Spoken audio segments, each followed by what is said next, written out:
नमस्कार प्यारे साथियों, मैं आकाश शर्मा स्वागत करता हूं आपके अपने YouTube चैनल अपनी क्लासेस पर। गाइस, आज ये मेरी जो अगली वीडियो होने वाली है क्लास 10th के बच्चों के लिए थोड़ी इंपॉर्टेंट वीडियो होने वाली है, क्योंकि इस चैप्टर में मैं आपको बताने वाला हूं कि कार्बन एंड इट्स कंपाउंड, ये जो चैप्टर है बहुत ही इंपॉर्टेंट चैप्टर है केमिस्ट्री का, क्लास 10th का। इस चैप्टर के अंदर जो भी हमारे इंपॉर्टेंट क्वेश्चन रहने वाले हैं, मोस्ट रिपीटेड क्वेश्चन रहने वाले हैं और अच्छे क्वेश्चन है, ठीक है ना, कि इनके आने के जो चांसेस है वो थोड़े से ज्यादा दिखाई पड़ रहे हैं। देखिए, पहला क्वेश्चन क्या है। पहला क्वेश्चन है कि two carbon atoms can not linked to each other by more than 3 covalent bond, यानी कि दो कार्बन के एटम आपस में 3 कोवेलेंट बॉन्ड से ज्यादा का बॉन्ड के साथ क्यों नहीं जुड़ सकते। देखो, कोवेलेंट बॉन्ड क्या होता है, जब कार्बन अपने साथ एक सिंगल बॉन्ड के साथ हाइड्रोजन के साथ पूरा अपना स्टेबल हो जाता है। स्टेबल मतलब चारों अपनी वैलेंसी पूरी करता है, मतलब चारों तरफ अपने आप को जोड़ लेता है, ठीक है। कार्बन की वैलेंसी क्या है, 4 है ना, मतलब वो 4 चीजों को अपने साथ जोड़ सकता है, 4 हाइड्रोजन एटम्स को अपने साथ जोड़ सकता है, ठीक है। तो जब वो पूरा कंप्लीट कर लेता है वो क्या हो जाता है, सैचुरेटेड है, ठीक है ना। और उसके बाद कह रहा है कि 3 से ज्यादा कोवेलेंट बॉन्ड के साथ क्यों नहीं रह सकता, क्योंकि क्या होता है गाइस, इनके बीच में रिपल्शन पावर बढ़ेगा। रिपल्शन पावर कैसे भैया, रिपल्शन पावर का मतलब क्या है कि देखो, रिपल्शन पावर का मतलब मैं आपको समझाता हूं। जैसे मान लो मुझे किसी इंसान के साथ, ठीक है ना, अपना बॉन्डिंग बनानी, इंसान यानी मानो कार्बन को कार्बन के साथ इंसान वाला समझा देता हूं। तो मैं क्या करूंगा, अगर मैंने दो इंसानों के बॉन्डिंग के बीच में मैंने क्या करा, किसी इंसान का हाथ पकड़ा तो हमारी बॉन्डिंग थोड़ी स्ट्रांग होगी, राइट, यानी सिंगल बॉन्ड। अगर मैंने उसके दोनों हाथ पकड़ लिए तो वो बॉन्डिंग और स्ट्रांग होगी, डबल बॉन्ड। अगर मेरे को और स्ट्रांग करना है तो मैं ट्रिपल बॉन्ड बनाऊंगा, तो मैं क्या करूंगा, उसके ऊपर पैर भी रख लूंगा, है ना, पैर भी रख लूंगा, हाँ ठीक है, तो पैर भी रख लूंगा, तो क्या होगा, हमारी बॉन्डिंग और स्ट्रांग होगी। अब मैं उसके गले लग जाऊंगा, है ना, अगर मुझे और स्ट्रांग करना, गले लगाऊंगा, फिर क्या बोले, अबे यार दूर हट यार, है ना, मतलब वो करेगा चलना बदबू आ रही तेरे में से, जो भी है ना, तो रिपल्शन करेगा। उसकी जो नेचर है वो कैसा होगा, रिपल्शन शो करेगा। इसीलिए 3 से ज्यादा कोवेलेंट बॉन्ड अगर हम कार्बन एटम्स बनाते हैं तो वो रिपल्शन शो करता है, जिसकी वजह से उनकी रिपल्शन पावर बहुत बढ़ जाती है और वो जो बॉन्ड होते हैं वो अनस्टेबल हो जाते हैं, राइट, वो क्या हो जाते हैं, अनस्टेबल हो जाते हैं। यही इसका कारण है कि कार्बन के जो एटम्स होते हैं वो अपने साथ 3 कोवेलेंट बॉन्ड से ज्यादा बॉन्ड नहीं बनाते हैं अपने आप को लिंक करने के लिए, ठीक है गाइस। क्वेश्चन समझ में आ गया। अब मैंने तो आपको समझाया कि लैंग्वेज क्या है, मतलब कॉन्सेप्ट क्या है, इसको लैंग्वेज में कैसे लिखना है वो आपका काम है गाइस। अब ये क्वेश्चन आता है तो आप एकदम थोड़ी लेके आएंगे, आप तो अपने हिसाब से लैंग्वेज बनाएंगे और उसको अच्छे से proper black and blue pen का यूज करेंगे, ठीक है ना, बोर्ड में। और हाँ, ब्लैक पेन का इस्तेमाल अंडरलाइनिंग करेंगे, भैया जो जो वर्ड्स हैं कि रिपल्शन है और अट्रैक्शन है, वो सारी चीजों को आप अंडरलाइन करें ताकि एग्जामिनर आपके उन्हीं शब्दों को देखे, ताकि उसे लगे हाँ भाई बच्चा पढ़ के आया, तैयारी करके आया, ठीक है। चलते हैं अगले क्वेश्चन की तरफ।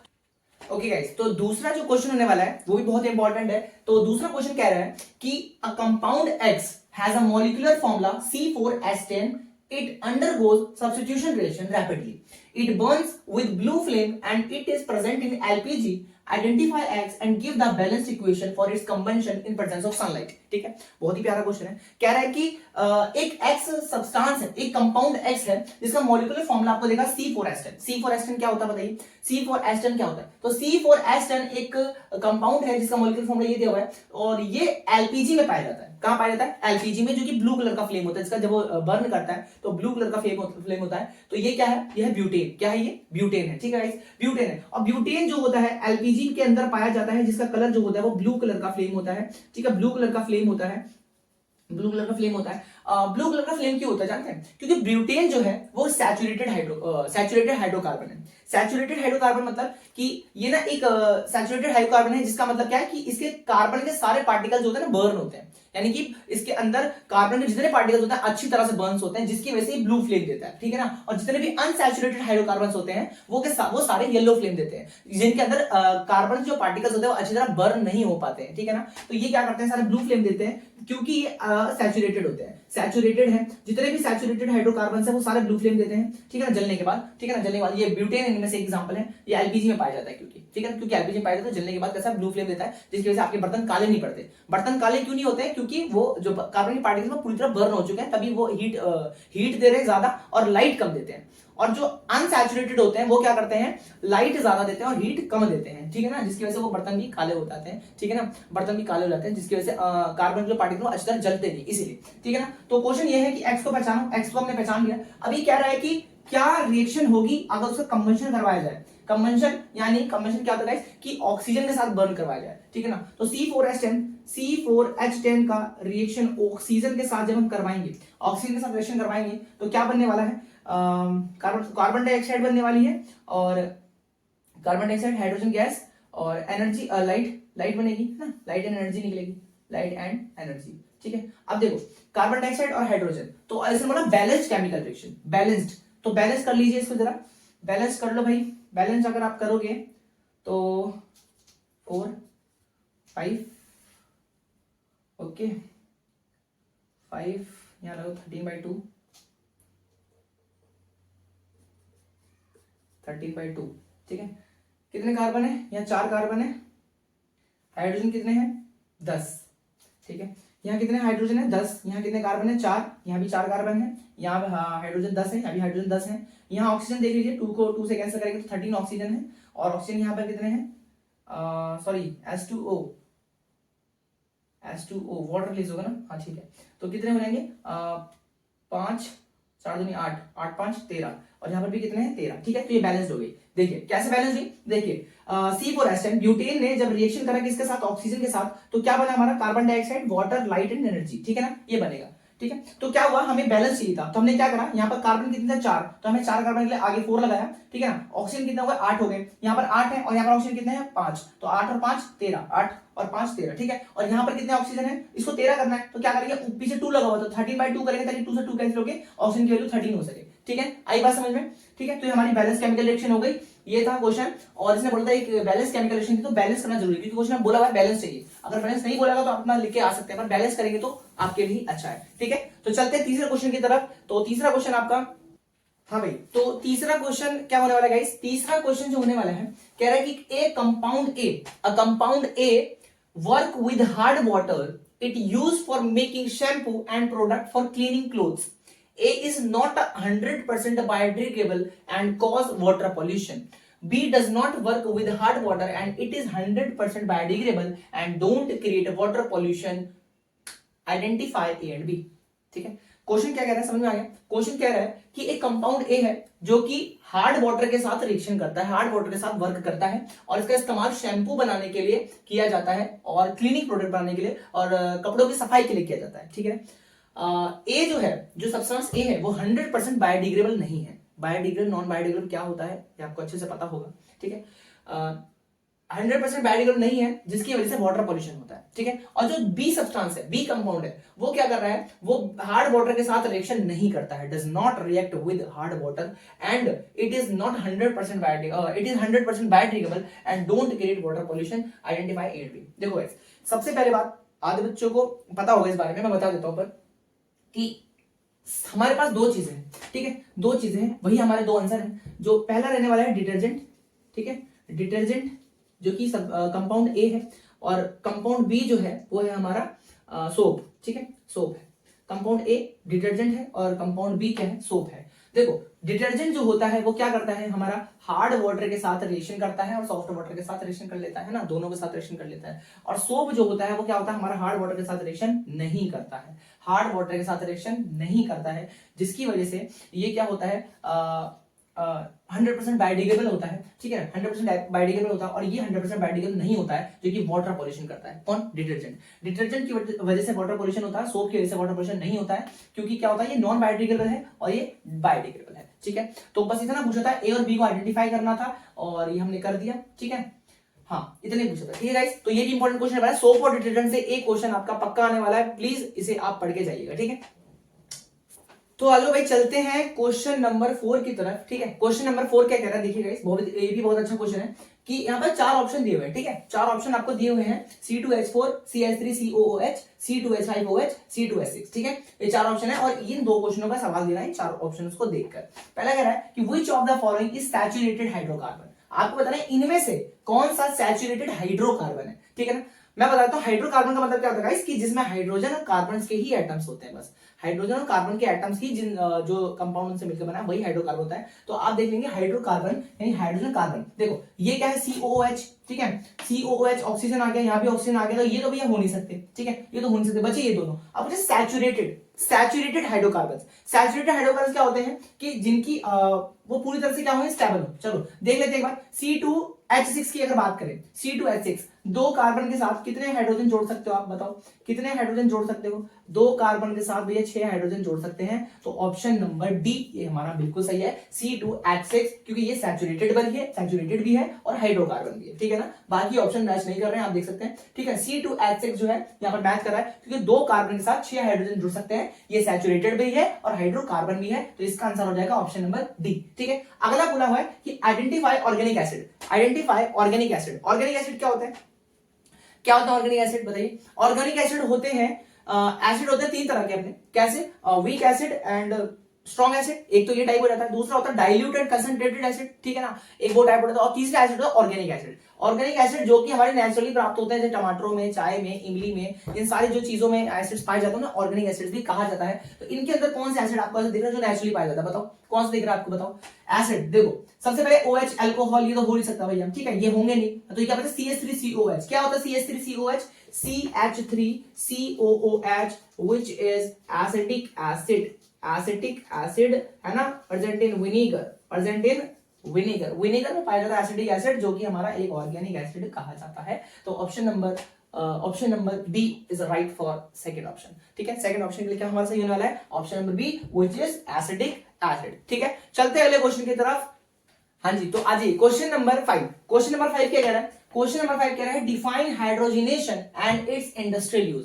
डिफाइन हाइड्रोजनेशन भैया बहुत ही इंपॉर्टेंट क्वेश्चन, मैं कहूंगा बहुत ही इंपॉर्टेंट क्वेश्चन होने वाला है, ठीक है। कि हाइड्रोजनेशन क्या होता है, उसकी इंडस्ट्रियल यूज बताइए, ठीक है। हाइड्रोजनेशन का मतलब होता है एडिशन ऑफ हाइड्रोजन, ठीक है ना। क्या लिखेंगे? Addition of hydrogen, saturated carbons को, सैचुरेटेड कंपाउंड्स को अनसैचुरेटेड में चेंज करने के लिए हाइड्रोजन जब ऐड की जाती है, ठीक है ना, तो उस प्रोसेस को क्या कहा जाता है? हाइड्रोजनेशन कहा जाता है, ठीक है। हाइड्रोजनेशन क्यों कहा जा रहा है? हाइड्रोजनेशन क्यों कहा जा रहा है? क्योंकि एडिशन ऑफ हाइड्रोजन हो रहा है, ठीक है। यहां से आप याद रखते हैं हाइड्रोजनेशन, क्योंकि एडिशन ऑफ हाइड्रोजन हो रहा है। अब पूछा हुआ है कि इसका इंडस्ट्रियल यूज क्या है। इंडस्ट्रियल यूज का मतलब कि इसका इस्तेमाल इंडस्ट्री में किस तरह किया जा रहा है, ठीक है। तो देखिए, जितने भी हमारे पास वेजिटेबल ऑयल है, वेजिटेबल ऑयल जितने भी होते हैं, जैसे कि हमारे पास मस्टर्ड ऑयल है, ठीक है ना, हमारे पास सोयाबीन ऑयल है, या फिर हमारे पास सनफ्लावर ऑयल है, जितने भी हमारे पास वेजिटेबल्स ऑयल है, इनको वेजिटेबल घी में कन्वर्ट करने के लिए, वेजिटेबल घी में कन्वर्ट करने के लिए क्या किया जा रहा है? इसका हाइड्रोजनेशन का इस्तेमाल कहते हैं। हाइड्रोजन एटम, हाइड्रोजन को ऐड किया जाता है, जिसकी वजह से वेजिटेबल ऑयल्स को वेजिटेबल घी में चेंज किया जाए। वेजिटेबल ऑयल में क्या रहता है कि वो हमें डाइजेस्ट अच्छी तरह हो जाते हैं ना, और वेजिटेबल घी जो होते हैं वो डाइजेस्ट नहीं होते। वेजिटेबल घी का मतलब क्या होता है? आपने वो डालडा सुना होगा, डालडा सस्ता आता है ना, सस्ता आता है, जम बहुत जल्दी जाता है, वो जम बहुत जल्दी जाता है ना, तो वो क्या है? हमारे लिए अच्छे नहीं, वो कार्बन के एटम्स है ना, तो वो इसी प्रोसेस को हाइड्रेशन कहते हैं, जिसका इंडस्ट्री यूज है कि वेजिटेबल ऑयल्स को वेजिटेबल घी में कन्वर्ट करने के प्रोसेस को ही हाइड्रेशन कहा जाता है, उसमें हाइड्रोजन को ऐड करके। आ रही बात समझ में? किसको मैं लिख देता हूं कि वेजिटेबल्स ऑयल्स को कन्वर्ट किया जाता है वेजिटेबल घी में, ठीक है, वेजिटेबल घी में कन्वर्ट किया जाता है, ठीक है, वेजिटेबल घी में कन्वर्ट किया जाता है। और हाइड्रोजनेशन का मतलब क्या है? Addition of hydrogen, addition of hydrogen, addition of hydrogen, ठीक है भाई। तो हाइड्रोजनेशन आप इसे थोड़ा और अच्छे से लिख सकते हैं, ठीक है ना, आप सिर्फ इतना नहीं लिख के आएंगे, आप अपनी लैंग्वेज में बनाकर, ठीक है ना, और बढ़िया से इसको बढ़िया से लिख के आएंगे। ये क्वेश्चन के आने के चांसेस हैं 2 या 3 नंबर में आ सकता है, ठीक है। चलिए अगले क्वेश्चन की तरफ चलते हैं। हाँ जी, तो बढ़ते हैं क्वेश्चन नंबर 6 की तरफ। क्वेश्चन नंबर 6 क्या कह रहा है गाइस? क्वेश्चन नंबर 6 कह रहा है कि right it's structural formula with 11 carbon atoms. ये आपको एक ड्रॉ दिख रहा होगा, स्ट्रक्चर दिख रहा होगा, इसके पास 11 कार्बन एटम्स हैं। आपको इसका स्ट्रक्चरल फॉर्मूला लिख के दिखाना है कि इसका स्ट्रक्चरल फॉर्मूला क्या हो सकता है, ठीक है ना। तो देखिए, सबसे पहली बात कि ये साइक्लिक फॉर्म में, कैसा है? साइक्लिक फॉर्म में है, तो इसके पास कितने हाइड्रोजन हो सकते हैं? सबसे पहले तो ये देखेंगे। सिंगल बॉन्ड है तो आप बोलेंगे भैया एल्केन ग्रुप का है, एल्केन, एल्कीन, एल्काइन। एल्केन का फॉर्मूला हमें पता है CnH2n+2 होता है, ठीक है ना। पर वो ये ना साइक्लिक में हाइड्रोजन की वैल्यू थोड़ी कम हो जाती है। कैसे हो जाती है? देखिए मैं आपको बताता हूं। अगर मैं बात करूं, अगर यहाँ पे 11 कार्बन एटम है, तो एल्केन के फॉर्मूले के हिसाब से क्या होना चाहिए था? CnH2n+2, ठीक है ना, यानी कि 11 दूनी 22+2, यानी कार्बन की 11 एटम है, तो हाइड्रोजन की वैल्यू 24 होनी चाहिए थी, क्योंकि 11 दूनी 22 और 2 24, CnH2n+2 होना चाहिए था, ठीक है। पर अगर मैं यहाँ पे बात करूं, अगर मैं चलो यहाँ पे हाइड्रोजन रख के दिखाता हूं आपको, ठीक है, हाइड्रोजन रख के दिखाता हूं मैं आपको, एक 2 3 2 रखने पड़ेंगे यहाँ पे, ठीक है, यहाँ पर रख देंगे। कार्बन की 4 होनी चाहिए वैलेंसी पूरी, ये ध्यान रखेंगे आप, कार्बन की वैलेंसी पूरी 4 होनी चाहिए, उसके पास 4 हो जाए भैया, बाकी किसी से कोई मतलब नहीं। कार्बन की पूरी 4 होनी चाहिए, ठीक है।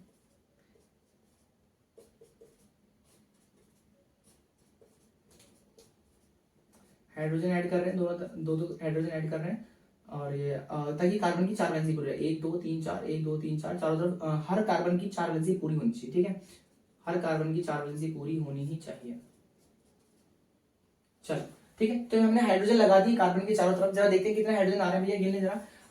1 2 3 4 5 6 7 8 9 10 11 12 13 14 15 16 17 18 19 20। कितने आ रहे हैं? 20 आ रहे हैं, है ना। तो इसका जो फॉर्मूला बनना चाहिए वो बन जाए C11H20, C11H20 बनेगा। This is your right answer, not this, ठीक है। अगर साइक्लिक फॉर्म में अगर वो सीधे सीधे पूछ लेता, अगर स्ट्रक्चर बना के ना देता तो हम वो लिख सकते थे, पर हमें बना के दिया हुआ है, इसीलिए इसने बना के दिया हुआ है ताकि आप ये बताएं कि हाइड्रोजन को रख के देखें ना, ऐसा नहीं होना चाहिए, ठीक है ना। साइक्लिक फॉर्म में ना, इसलिए उन्होंने बना के दिया फॉर्मूले में, इसलिए आपको ऐसे बनाना पड़ता है। तो C11H20 is your right answer, ठीक है। चलते हैं अगले क्वेश्चन की तरफ। हाँ जी, आज का अगला क्वेश्चन और आखिरी क्वेश्चन, ठीक है ना, और इंपॉर्टेंट क्वेश्चन। देखिए आज का जो क्वेश्चन है वो कह रहा है कि elaborate the process of cleaning of cloth, कि कपड़े कार्बन कंपाउंड में हमने पढ़ा था कि सोप और डिटर्जेंट की जो फंक्शनिंग है वो कपड़े को साफ करना है, वो उसका प्रोसेस को समझाना है कि उसका प्रोसेस क्या होता है, कैसे होता है, ठीक है ना।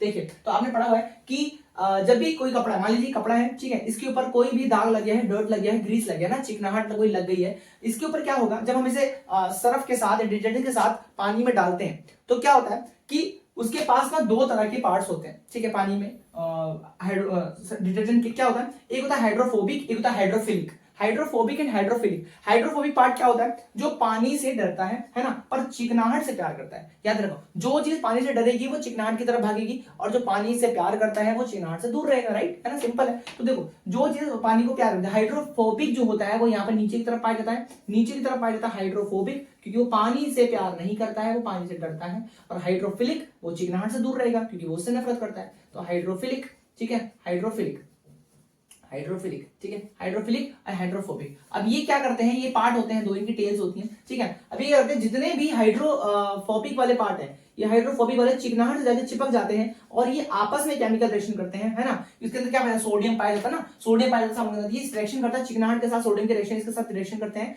और ये क्या करते हैं, इस चिकनाहट को वहां से उखाड़ते हैं, ठीक है ना। इसकी बॉन्डिंग को वीक बनाते हैं कपड़े के साथ बॉन्डिंग को वीक बनाते हैं, जिसकी वजह से इसकी डर्ट को, ग्रीस को, चिकनाहट को वो निकाल देते हैं, जितने भी हाइड्रोफोबिक पार्ट्स होते हैं सोडियम के, ठीक है ना। और जिसकी वजह से क्या होता है, जैसे हम कपड़े को डुबोते हैं और उसको निकालने के बाद एक झटका देते हैं, जर्क देते हैं, कपड़े को ऐसे फटकते हैं, तो जितनी भी गंदगी है वो सारी क्या होती है, उसी के साथ निकल जाती है। पानी में डुबोया है ना, मसला निचोड़ा और फिर झटका दिया, ताकि जितने भी पार्टिकल्स को वो उखाड़ा है वो सारे एक ही बार में झटक के नीचे की तरफ जाए, है ना, और पानी में धुल जाए, ठीक है ना, जिसकी वजह से कपड़ा क्या होता है, बाद में साफ दिखाई देता है, ठीक है। इसको अच्छे से तरीके से लिखेंगे आप कि मिसल्स कैसे बनती है, झाग बनता है, ठीक है ना। मिसल्स और स्कम क्या होता है, मिसल्स मतलब डिटर्जेंट जब किसी के साथ घुलता है तो मिसल्स का निर्माण होता है, जो झाग बनता है ना, वही इसकी क्लीनिंग प्रोसेस में हेल्प करता है मिसल्स। और स्कम क्या होते हैं, वो होते हैं जब सोप जब रिएक्शन करता है, तो वो स्कम का निर्माण करता है। स्कम मतलब कि स्कम की वजह से क्या होता है कि ना, ब्लैक कपड़े में पैचेस पड़ जाते हैं। पैचेस यानी कि स्कम जो होता है वो अच्छी तरह साफ नहीं कर पाता है कपड़े को, तो उसके ऊपर पैचेस पड़ जाते हैं, जिसको साफ करने के लिए एक्स्ट्रा सोप लगता है ना, एक्स्ट्रा सोप लगता है। वो स्कम पड़ जाता है व्हाइट कपड़े पर, तो उसको धोने के लिए एक्स्ट्रा पानी और एक्स्ट्रा सोप लगता है, ठीक है ना। तो डिटर्जेंट में ऐसा कुछ नहीं होता है, डिटर्जेंट मिसल्स का निर्माण करता है और ये सारी क्लीनिंग प्रोसेस को दिखाता है। पर इको फ्रेंडली क्या है, हमारे नेचर फ्रेंडली क्या होगा, सोप। नेचुरल फ्रेंडली क्या होगा, सोप होगा, क्योंकि उसकी वजह से वाटर पॉल्यूशन नहीं होता, और डिटर्जेंट की वजह से वाटर पॉल्यूशन होता है, ठीक है, because this is non biodegradable and soap is a biodegradable, ठीक है ना। तो ये आज का आखिरी क्वेश्चन था, और लाता रहूंगा ऐसे क्वेश्चन आपके लिए, ठीक है ना। आज कुछ गलती हो गई तो मुझे माफ कर देना, पर मैंने अपना बेस्ट दिया है, और आगे मैं और अच्छे से क्वेश्चंस लाऊंगा, ठीक है ना। आप मुझे, अगर आपको जरूरत हो तो आप मुझे कमेंट करना, और प्लीज बताना आपको कौन से चैप्टर के क्वेश्चन चाहिए। मिलते हैं अगली वीडियो में गाइस, तब तक के लिए जय हिंद, जय भारत।